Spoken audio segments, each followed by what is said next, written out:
Welcome back to Filmy Recaps. Here is a biography, comedy, drama film from 2011 called The Intouchables. Warning, spoilers ahead. So let's begin. Driss is chauffeuring his boss Philippe through Paris one late night. When standing in line for traffic becomes too monotonous, Driss exceeds the posted limit and starts driving very quickly while dodging other vehicles and disregarding traffic signs. The police start to pursue him as a result, and Driss wagers €100 that he can escape with them. However, after driving beneath a bridge, the police finally catch up with him by ambushing them from both sides. However, Driss doesn't appear overly concerned, and this time he stakes €200 on his ability to secure them an escort. He starts acting up when the police force him out of the car, acting irritated and claiming them he was driving Philippe to the hospital because he couldn't move. The officers find proof of this when they find the wheelchair in the truck, and when approaching Philippe, they see him convulsing, which is also an act. When the officers approach Philippe, they witness him convulsing,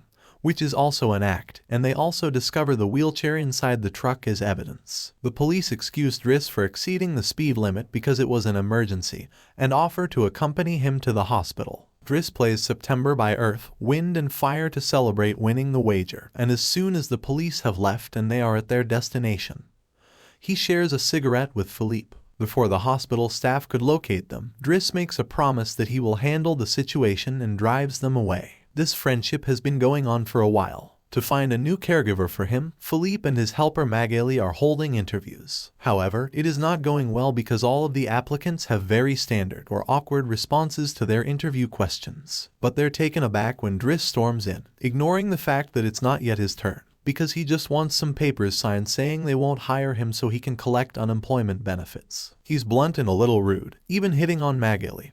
But Philippe finds him amusing and invites him back the next day to sign his papers. Driss returns to his humble neighborhood home and attempts to take a bath while his younger siblings bother him. Only his sister Mina, who is a little older and more responsible than the others, was able to finish it on time. While waiting for their mother, he notices his brother Adama getting out of a suspicious car through the window. When the boy enters the apartment, he simply says he was at school and leaves after grabbing his bag, making Driss even more convinced that he's up to no good. When his mother arrives in the evening, he gives her a Faberge egg he stole and tells her he's been on vacation when she asks. She isn't thrilled to see him because he went missing for 6 months and never called, and now he's appeared out of nowhere, as if her house were a hotel. She kicks him out and tells him not to come back because she's had enough of his lies and has other children to care for. Driss spends the night smoking and snacking with some neighborhood friends. The next day, Driss returns to Philippe's house for his papers, and he is greeted by Yvonne, the housekeeper, who shows him around and tells him about Philippe's daily routine. She also shows him the room he would get for himself, complete with his own bathroom.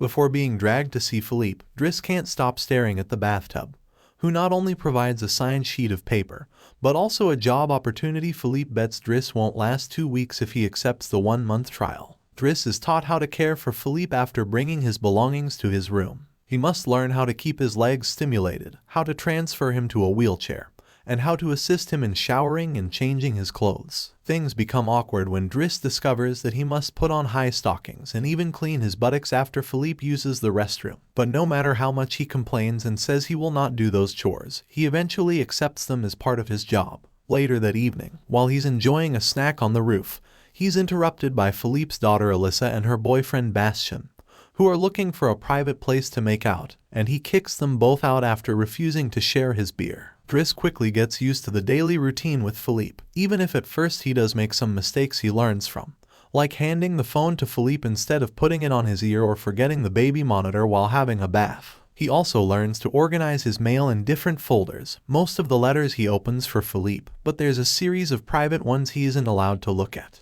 When he finds a flyer promoting female escorts, he decides to start a file just for those instead of throwing them in the trash as Philippe says. It's not all work in this new life though. Driss still makes sure to have a good time. He keeps trying to hit on Magali to no avail, and sometimes calls escorts to join him in bed. One morning, after Yvonne comes to his room to scold him for being late, she finds some dangerous weapons in his bag, but she doesn't comment on them yet. Driss' work today is to drive Philippe around, but he refuses to put him in the back of a van as if he was cargo, so instead, he takes him on one of the fancy cars that don't see much use. Philippe, who first thinks this isn't suitable and says they should be pragmatic, is soon getting excited at the idea of a faster, less boring ride, although Yvonne still disapproves. When they try to leave the building, there's a neighbor parked at their entrance, ignoring the sign on the door that says it's forbidden. Driss wastes no time and goes after the guy, grabbing him by the front of his shirt and threatening him until he moves the car. Philippe is impressed by his actions, but Yvonne, once again,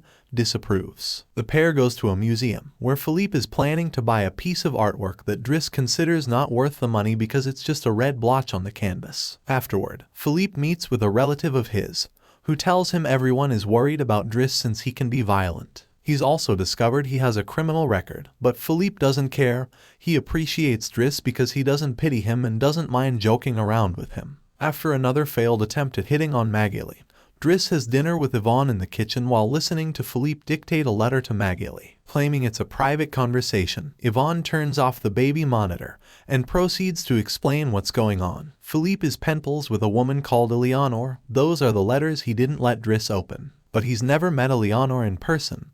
Their relationship is purely epistolar. Speaking of love, Driss teases Yvonne for the looks the gardener gives her all the time before going to bed. He's trying to sleep when he hears some weird sounds coming from the baby monitor. Philippe is having trouble breathing, not being capable to ignore him even if he tries. Driss goes to his room and gently guides him through the attack with soothing words and a wet cloth to wipe his face. Philippe eventually falls asleep, only to wake up again moments later, saying he needs air. This time Driss doesn't hesitate. He puts Philippe on the wheelchair, covers him with blankets, and takes him out for a stroll by the river. This is the first time Philippe has seen Paris at night in a long time, and now he's more relaxed. He explains to Driss that the medicine can only do so much and he sometimes experiences phantom pain. When they see some girls walking by, Philippe also confesses he isn't capable of pleasuring a woman because of his situation.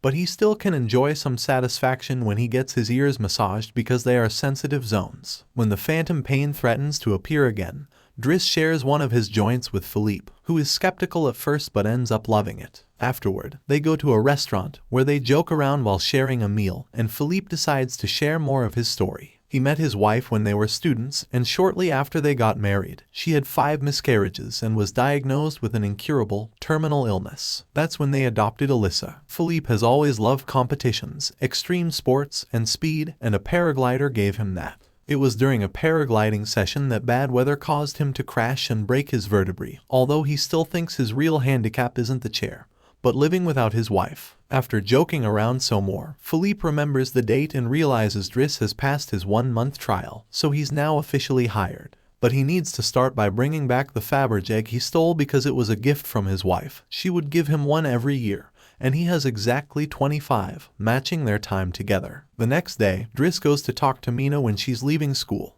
who is a bit offended because he hasn't been answering her messages except to ask her to look for the egg. She also tells him about some cops that have been calling their home. Afterward, he visits Adama, who confesses he was found with 30 grams on him. Driss wants to take him to lunch, but Adama refuses and instead gets in the same suspicious car from before. Later on, Driss is allowed to be present while Philippe dictates his letter for Eleanor to Magali. He thinks this purple prose is very boring and that Philippe should be more direct. He's also baffled to hear that this has been going on for 6 months and they never exchanged pictures. When he finds her phone number on one of the letters, he takes it as a sign and calls her, obliging Philippe to take the phone and finally speak to her outside the written word. Their conversation goes so well, Philippe is now on the phone with her all the time, even right before he and Driss attend the opera, during which Driss laughs and makes fun of the costumes. The next day, Driss convinces Philippe to accept to exchange pictures with Eleanor, and chooses one of him in the wheelchair. Afterward, while he's painting, Alyssa bursts into his room to ask him for cigarettes and makes fun of him for trying to be artistic. Getting angry, he kicks her out before going to see Philippe, who is currently asking Yvonne to change the chosen picture for one of him when he wasn't quadriplegic. She hides the picture inside the escort file right before Driss burst in, complaining about Alyssa and telling Philippe he needs to discipline her, something Yvonne agrees with. Philippe agrees to talk to her, but he's mostly surprised when Driss lets it slip that he's been painting. Days continue to pass, and the friendship between Philippe and Driss continues to grow. Driss takes him to play in the snow and brings him with him when he goes out for a run.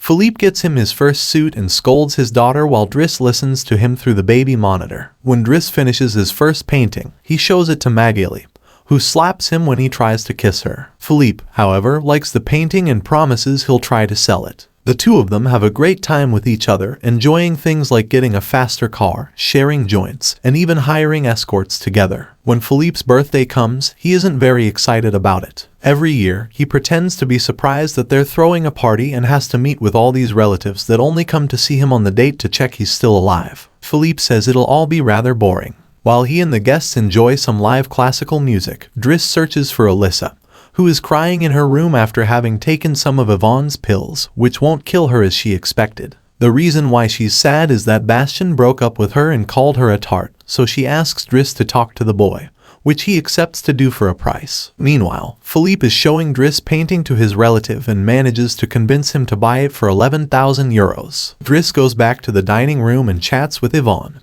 who tells him Magali is in a relationship with someone named Fred, but things are rather rocky at the moment, giving Driss hope. As the party begins to die down, Philippe makes Driss listen to some of the most important songs in classical music history, but he can only joke in response. After the band is done, he brings his iPod and plays Boogie Wonderland by Earth, Wind and Fire before he starts dancing right in the middle of the floor. He's an incredible dancer and even convinces the rest of the party to join him and dance with him, which Philippe enjoys watching. Later, when putting Philippe to bed, Driss opens Eleonore's latest letter to him. She's sent her picture, showing she's rather pretty, and is telling him they should meet next week when she visits Paris. When the day of the date comes, Yvonne and Driss put Philippe through dozens of outfits until they find the perfect one. And since it's Yvonne the one that will take Philippe to the date, Driss uses his day off to visit Bastien and threatens him until the boy accepts to apologize to Eliza and to bring her croissants every day.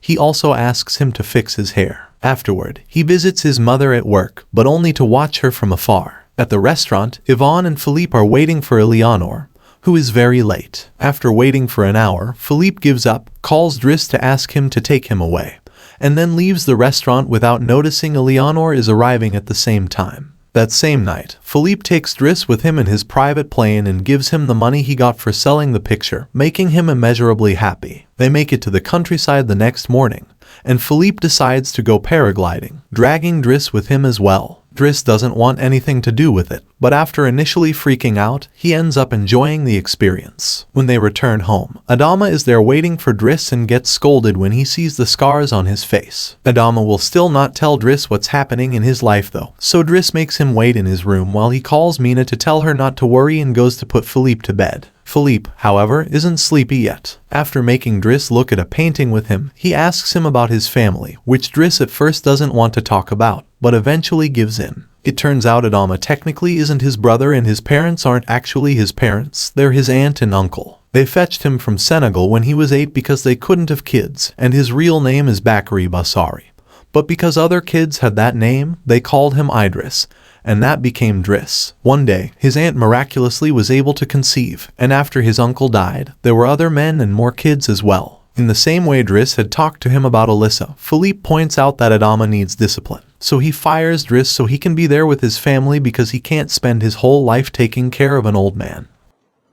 Driss. The next morning, after Bastien has brought his daily croissant while wearing a better hairdo, Driss packs his bags and gets ready to go. Magali comes to say her goodbyes, and when Driss tries to hit on her one last time, Magali introduces him to his significant other Fred, which is short for Frederic. Turns out Magali isn't interested in men, and Driss gives up on the spot. On his way out of the house, he gives the baby monitor back to Yvonne and teases her for having lied to him about Magali just to mess with him. In return, she gives him the escort file he had started, and he's disappointed to find the picture he had chosen is hidden there. Driss throws away the file, but he keeps the photo for himself. Once outside, he finds a car once again blocking the entrance, so he asks him to move away even if he doesn't work there anymore. When Adama calls him out for it, Driss says is a matter of principle. A few hours later, the two brothers go pick up their mother at the station while back at the house. Philippe is having his first dinner together with his new caretaker, who is stuffy and boring, and Philippe decides to leave him without even having a bite. Since Yvonne is out on a date with the gardener, nobody is there to scold him for it. As days pass, Driss goes back to his old life. He hangs out with his old friends again and tells the guys from the suspicious car not to bother Adama anymore. When he goes to an interview he doesn't have enough experience for, he manages to win over the employer by calling himself pragmatic and using all the art knowledge he acquired while working for Philippe.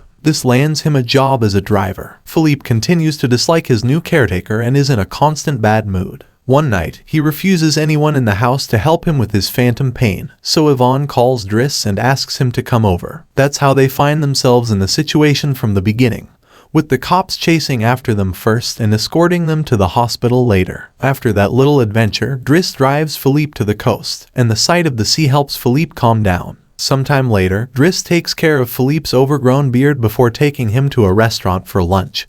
But he doesn't stay, because someone else will be making Philippe company today. Driss wishes him luck and finally gives him back his egg before leaving, and Philippe starts worrying about being alone until he sees who his date is, Eleonore, who is delighted to see him and doesn't mind the chair at all. The real Count Philippe Pazzo di Borgo now lives in Morocco.